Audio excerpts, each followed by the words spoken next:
ఏ happies అందరు ఎలా ఉన్నారు? నా పేరు Santosh. Welcome back to my channel Santosh సమయం. ఈ వీడియోలో మనం మన భారతదేశంలో వెలిసిన 12 జ్యోతిర్లింగాల్లో రెండవ జ్యోతిర్లింగమైన శ్రీశైలం మల్లికార్జున స్వామివారి ఆలయ విశేషాలు, స్థల పురాణం, ఎక్కడ ఉంది, ఎలా చేరుకోవాలి, శ్రీశైలంలో చూడవలసిన ప్రదేశాలేంటి అనే పూర్తి ట్రిప్ డీటెయిల్స్ ఈ వీడియోలో మీకు చూపించబోతున్నాను. పదండి.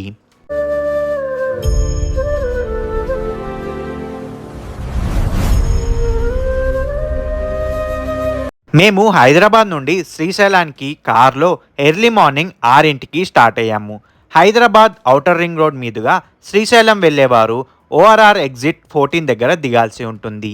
ఇప్పుడు శ్రీశైలం ఎక్కడ ఉంది, ఎలా చేరుకోవాలన్న విషయాలు ఈ వీడియోలో తెలుసుకుందాం. శ్రీశైలం ఆంధ్రప్రదేశ్ రాష్ట్రం నంద్యాల జిల్లా నల్లమల్ల అడవుల్లో కొండగుట్టల మధ్య వెలసిన క్షేత్రం. ఇక్కడ ద్వాదశ జ్యోతిర్లింగాల్లో ఒకటిగా మరియు అష్టాదశ శక్తిపీఠాల్లో ఒకటిగా ప్రసిద్ధి చెందిన పార్వతీ పరమేశ్వర్లు భ్రమరాంబికాదేవిగా, అలాగే పరమశివుడు మల్లికార్జున స్వామిగా కొలువై ఉన్నారు. ఈ ఆలయం మన హైదరాబాద్ నుండి 232 కిలోమీటర్లు, కర్నూలు నుండి 170 కిలోమీటర్లు, విజయవాడ నుండి 260 కిలోమీటర్ దూరంలో ఉంటుంది. శ్రీశైలానికి మన తెలుగు రాష్ట్రాల్లో ప్రధాన నగరాల నుండి డైరెక్ట్ బస్సెస్ అందుబాటులో ఉన్నాయి. అలాగే హైదరాబాద్లోని JBS, MGBS బస్టాండ్ నుండి ప్రతి అరగంటకి ఒక బస్ సర్వీస్ శ్రీశైలానికి అందుబాటులో ఉన్నాయి. అలాగే శ్రీశైలానికి రైల్వే స్టేషన్ లేదు. ఆలయం నుండి 90 కిలోమీటర్ల దూరంలో ఉన్న మార్కాపురం రోడ్ రైల్వే స్టేషనే దగ్గరి రైల్వే స్టేషన్. ఈ మార్కాపురానికి మన హైదరాబాద్ నుండి డైరెక్ట్ ట్రైన్స్ అందుబాటులో ఉన్నాయి. వాటి డీటెయిల్స్ కోసం ఒకసారి IRCTCలో చెక్ చేయండి.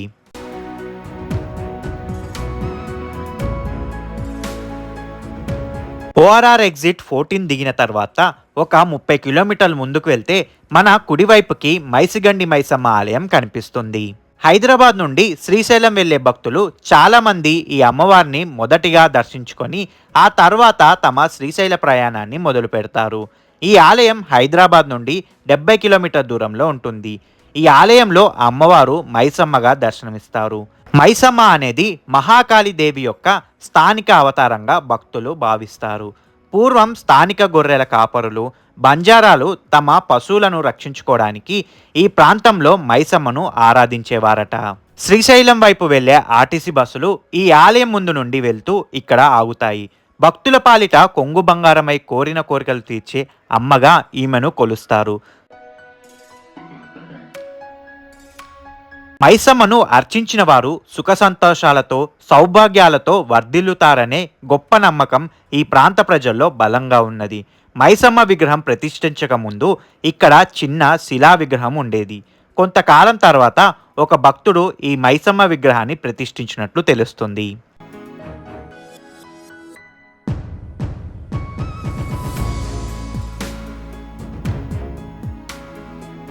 అలా మైసిగండి మైసమ్మ ఆలయం దర్శనం చేసుకొని మా శ్రీశైల ప్రయాణాన్ని ప్రారంభించాము.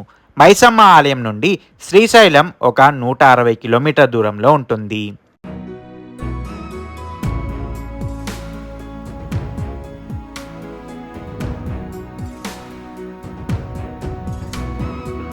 ఒక 80 కిలోమీటర్లు ముందుకు వచ్చాక మనకి ఘాట్ రోడ్ వస్తుంది. ఈ ghat road Amrabad tiger reserve forest నుండి వెళ్తుంది.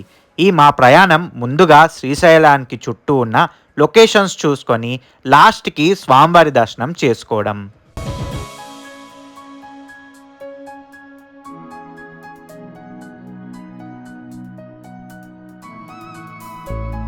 ఉదయం 6 గంటలకు స్టార్ట్ అయిన మేము మన మొదటి లొకేషన్ అయిన ఆక్టోపస్ వ్యూ పాయింట్ వచ్చేసరికి మధ్యాహ్నం 12 అయ్యింది.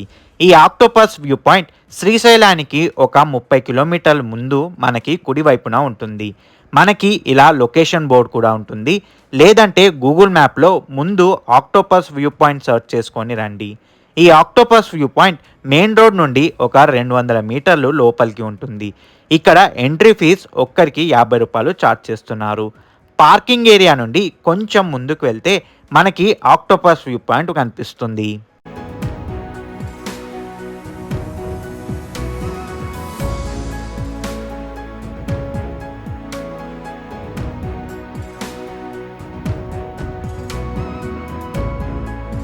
ఇక్కడ దట్టమైన అడవి మధ్యలో కృష్ణానది పాయలు ఆక్టోపస్ ఆకారంలో ప్రవహించడం ఇక్కడి ప్రత్యేకత. చుట్టూ భీకరమైన అడవి, పెద్ద పెద్ద కొండలు, కొండల మధ్య వంపులు తిరుగుతూ కృష్ణానది ప్రవాహం ఒక్కసారి విజిట్ చేస్తే మళ్ళీ రావాలని అనిపించదు. అంత అద్భుతంగా ఉంటుంది ఈ ప్రాంతం. ఈ వ్యూ పాయింట్ ఉదయం 9 నుండి సాయంత్రం 5 వరకు తెరిచి ఉంటుంది. మన నెక్స్ట్ లొకేషన్ వచ్చేసి శ్రీశైలం డ్యామ్. ఈ డ్యామ్ భారతదేశంలోని అతిపెద్ద జల విద్యుత్ మరియు నీటిపారుదల ప్రాజెక్టులో ఒకటి. ఇది ఆంధ్రప్రదేశ్ నంద్యాల మరియు తెలంగాణలోని నాగర్ కర్నూలు జిల్లాల సరిహద్దుల్లో కృష్ణానదిపై నిర్మించబడింది. 1960లో అప్పటి ప్రధాని జవహర్ లాల్ నెహ్రూ చేతుల మీదుగా దీని నిర్మాణం ప్రారంభమైంది. ఈ ప్రాజెక్టును మొదట శ్రీశైలం ప్రాజెక్ట్ అని పిలిచేవారు. తర్వాత దీనిని నీలం సంజీవరెడ్డి సాగర్ ప్రాజెక్ట్ అని పేరు మార్చారు.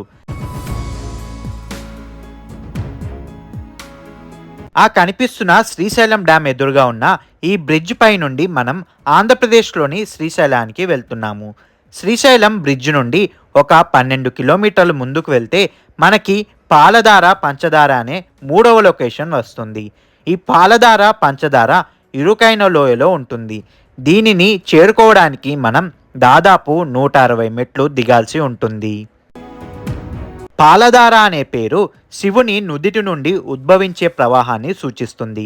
ఎందుకంటే పాల అంటే నుదిటి, దార అంటే ప్రవాహం. పంచదార అనే పేరు శివుని 5 అంశాలను సూచిస్తుంది. పాలధార పంచదారను పవిత్ర హిందూ గ్రంథాలు పురాణాల్లో కూడా వర్ణించారు. పురాతన గ్రంథం స్కాంద పురాణం ఈ నది ప్రవాహాన్ని వర్ణిస్తుంది. ఇది తరువాత కృష్ణానదిలో కలుస్తుంది. పురాణాల ప్రకారం శ్రీ ఆదిశంకరాచార్యులు 8వ శతాబ్దంలో తన ప్రయాణాన్ని ప్రారంభించడానికి ముందు ఇక్కడ ధ్యానం చేస్తూ గడిపారట. ఈ కాలంలోనే ఆయన ప్రఖ్యాత కళాఖండం శివనందలహరిని సృష్టించారని చెబుతారు. పాలధార పంచదార చూసుకొని పైకి వచ్చి ముందుకి ఒక 200 మీటర్లు ముందుకు వెళ్తే మనకి 4వ లొకేషన్ అయిన హటకేశ్వరం వస్తుంది. ఇక్కడ పరమశివుడు కుమ్మరి కేశప్ప అనే భక్తుడి కోసం పగిలిన కుండ పెంకులో వెలిశాడని పురాణ కథనం. అందుకే ఈ స్వామిని అటికేశ్వరుడు అని పిలుస్తారు. కాలక్రమేణా అదే హటకేశ్వరంగా మారింది. శ్రీశైలానికి వచ్చే యాత్రికులకు కుమ్మరి కేశప్ప నిస్వార్థంగా అన్నదానం చేసేవాడు. అతనిపై అసూయపడిన కొందరు కేశప్ప కుండలను పగలగొట్టారు. ఆ సమయంలో ఆకలితో అలమటిస్తున్న యాత్రికులను చూసి కేశప్ప బాధపడగా సాక్షాత్తు పరమశివుడే పగిలిన కుండ పెంకలో ప్రత్యక్షమై అన్నం వడ్డించమని అనుగ్రహించాడని స్థల పురాణం చెబుతుంది. హటకేశ్వర స్వామి ఆలయం ఎదురుగానే మనకి లలితాదేవి పీఠం కనిపిస్తుంది. పదండి లోపలికి వెళ్ళి అమ్మవారిని దర్శనం చేసుకుందాం. హటకేశ్వరం నుండి 1 కిలోమీటర్న్నర ముందుకు వస్తే మనకి సాక్షి గణపతి ఆలయం కనిపిస్తుంది. భక్తులు శ్రీశైల మహాక్షేత్రాన్ని సందర్శించినట్లు కైలాసంలో శివుని వద్ద సాక్ష్యం చెబుతాడు కనుక ఈ స్వామికి సాక్షి గణపతిగా ప్రసిద్ధి చెందాడు. శ్రీశైలానికి వచ్చే భక్తులు ముందుగా సాక్షి గణపతిని సందర్శించి తరువాత శ్రీశైల క్షేత్రానికి వచ్చినట్లుగా తెలుపుకోవాలని ఆయన ఈ యాత్రను నమోదు చేసి తండ్రి శ్రీ మల్లికార్జున స్వామికి, తల్లి శ్రీ భ్రమరాంబికాదేవికి తెలియజేస్తాడని కథనం. అందమైన నల్లరాతితో మలచబడిన సాక్షి గణపతిని చూడటానికి 2 కళ్ళు సరిపోవు. ఈ ఆలయంలోని గణపతి దేవుణ్ణి తొండం కుడివైపుకు ఉండి చేతిలో భక్తుల పేర్లను నమోదు చేస్తున్నట్లు చెక్కబడిందని శ్రీనాథుడి కాశీఖండంలో ప్రస్తావించబడింది. శ్రీశైల యాత్రకు వెళ్ళే ప్రతి భక్తుడు ఈ ఆలయాన్ని సందర్శించడం తప్పనిసరిగా భావిస్తారు. ఇక్కడ గణపతికి ప్రత్యేక పూజలు చేయడం వల్ల విద్య, బుద్ధి మరియు జ్ఞానం సిద్ధిస్తాయని భక్తుల విశ్వాసం. సాక్షి గణపతి ఆలయం నుండి ఒక 6 కిలోమీటర్లు వెనక్కి వెళ్తే మనం శ్రీశైల శిఖరేశ్వర స్వామి దేవాలయానికి వెళ్తాము.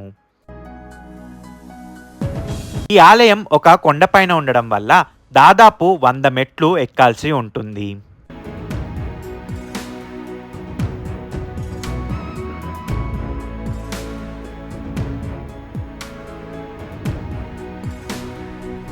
ఈ ఆలయం లోపలికి వెళ్ళడానికి ఒక్కరికి 20 రూపాయలు ఛార్జ్ చేస్తున్నారు.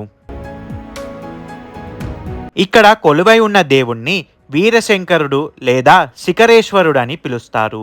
ఈ ఆలయ నిర్మాణం ఎప్పుడు జరిగిందనే ఖచ్చితమైన ఆధారాలు లేనప్పటికీ ఆలయం ముందు ఉన్న శాసనాల ప్రకారం ఇది అత్యంత ప్రాచీనమైనదిగా తెలుస్తుంది. ఈ ఆలయం నుండి శ్రీశైల ప్రధాన మల్లికార్జున స్వామి ఆలయ గోపురాన్ని స్పష్టంగా చూడవచ్చు.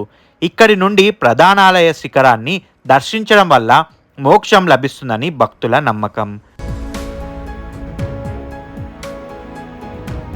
శిఖరేశ్వరం నుండి శ్రీశైల ప్రధాన ఆలయ శిఖరాన్ని చూస్తే పునర్జన్మ ఉండదని, ఆ శిఖరం ఎవరికైతే కనిపిస్తుందో వారు 6 నెలల్లో మరణిస్తారనే ఒక బలమైన నానుడి కూడా ప్రజల్లో ఉంది. దీనికి సాహిత్యపరమైన ఆధారాలు లేకున్నా ఈ విషయం తరచూ ప్రచారంలో ఉంటుంది. ఈ ఆలయంలోని నంది విగ్రహానికి చాలా ప్రత్యేకత ఉంది. భక్తులు నంది కొమ్ములకు ఇరువైపులా తమ వేళ్లను ఉంచి ప్రార్థిస్తే కోరుకున్న కోరికలు నెరవేరుతాయని నమ్ముతారు.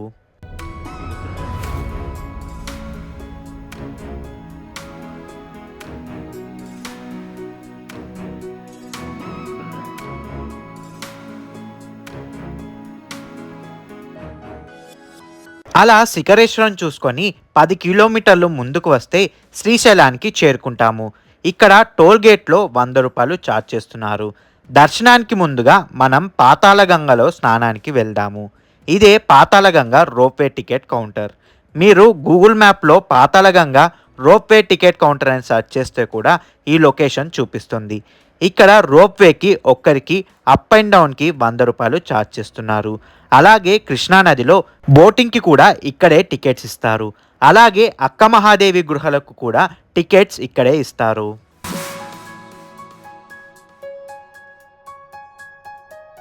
పాతాళగంగ శ్రీశైల పర్యటనలో తప్పక సందర్శించవలసిన మరో ప్రదేశం. కృష్ణానది వెనుక జలాల్లో నెలకొని ఉన్న పాతాళగంగ అత్యంత పవిత్రమైనదిగా పరిగణించబడుతుంది. దీనికి ఔషధ గుణాలు కూడా ఉన్నాయని చెబుతారు. ఇక్కడ పవిత్ర జలాల్లో చాలామంది భక్తులు పుణ్యస్నానం చేస్తూ కనిపిస్తారు. ఇక్కడ స్నానం చేయడం వల్ల వివిధ రకాల చర్మ వ్యాధులు నయమవుతాయని నమ్ముతారు. పాతాళగంగను చేరుకోవడానికి సుమారు 500 మెట్లు ఉన్నాయి. అలాగే రోప్వే ద్వారా ప్రయాణించే అవకాశం కూడా ఉంది.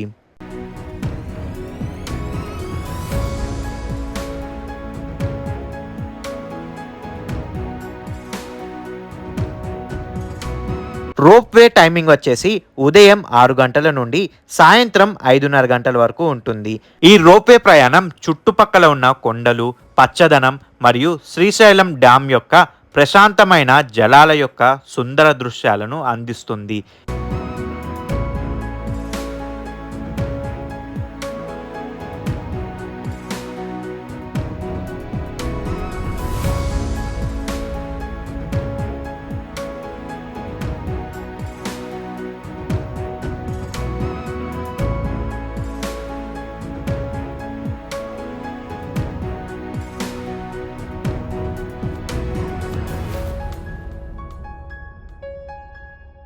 బోటింగ్ చేయాలనుకునే వారికి ఈ రోప్వే పక్కనే మనకి బోటింగ్కి వెళ్ళే దారి కనిపిస్తుంది.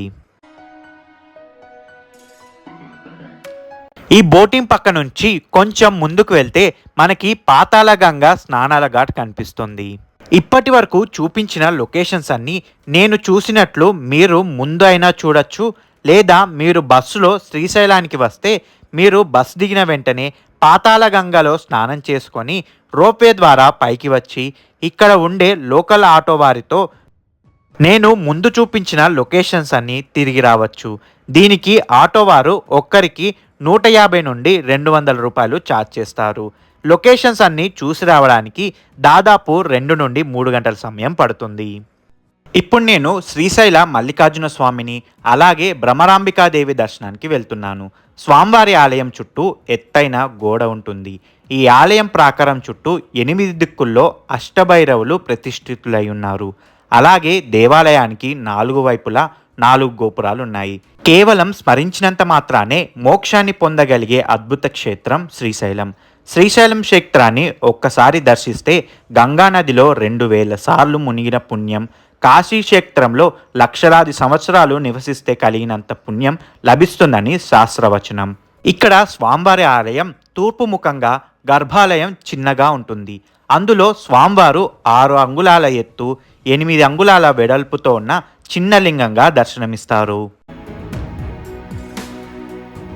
ఇప్పుడు శ్రీశైల క్షేత్ర స్థల పురాణం గురించి తెలుసుకుందాం. స్కాంద పురాణం ప్రకారం గణపతికి గణాధ్యక్ష పదవి ఇవ్వడం వలన కలత చెందిన కుమారస్వామి భూలోకం వచ్చి క్రౌంచ పర్వతం వద్ద తపస్సు చేసుకుంటూ శ్రీశైల అరణ్యంలో సంచరించేవాడు. ఆ అరణ్యంలో ఒక బోయవారి కుమార్తె అయినటువంటి వల్లిని చూసి వివాహం చేసుకోవాలని అనుకుంటాడు. వల్లీదేవి ఆదిశేషుని యొక్క మనవరాలు. బోయవాని యొక్క భక్తికి మెచ్చిన ఆదిశేషుడు వల్లీదేవిని కుమార్తెగా పంపించాడు. కుమారస్వామి తన వివాహం కొరకై శివపార్వతుల కోసం తపస్సు చేయగా ఆది దంపతులు ప్రత్యక్షమయ్యారు. కుమారస్వామి కళ్యాణం కొరకు సకల దేవతలు అక్కడికి వచ్చారు. కళ్యాణం అనంతరం దేవతలు స్వామివారిని ఈ శ్రీశైలంలో జ్యోతిర్లింగంగా ఆవిర్భవించి కలియుగాంతం వరకు భక్తులకు ఆశీర్వచనాలు ఇవ్వాల్సిందిగా కోరుతారు. అందుకు శివుడు అంగీకరించి ఇక్కడ జ్యోతిర్లింగంగా ఆవిర్భవించాడు. అలాగే శ్రీశైల క్షేత్రంలో శివుణ్ణి మల్లికార్జునుడిగా పూజించడం వెనుక ఒక కథనం ఉంది.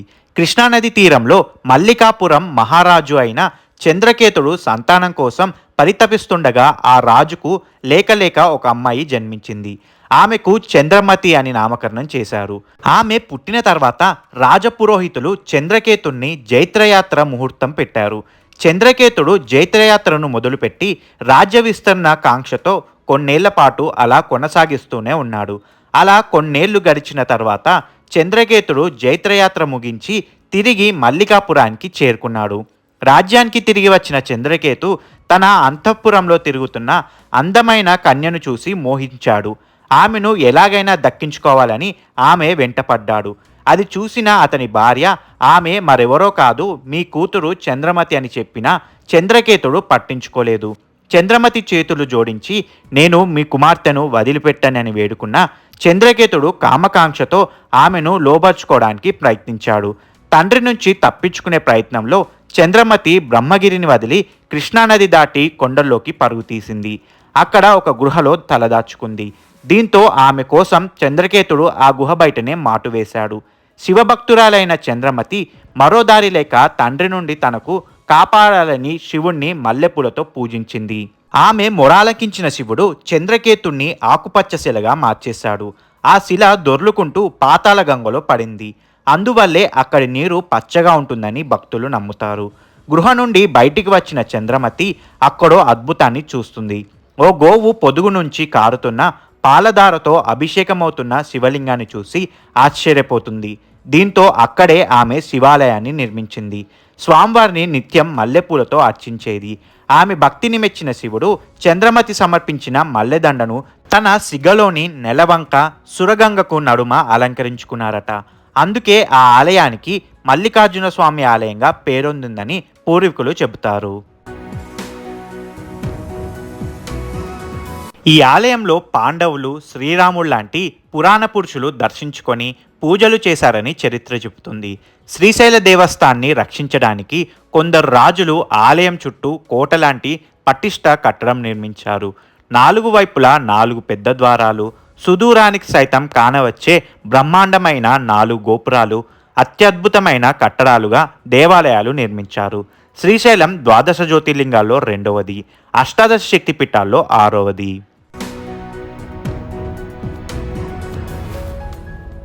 స్వామివారిని దర్శించుకొని బయటకు వచ్చిన వెంటనే స్వామివారి ఆలయం వెనకాల మనకి అష్టాదశ శక్తిపీఠాల్లో 6వ పీఠమైన భ్రమరాంబికాదేవి ఆలయం ఉంటుంది.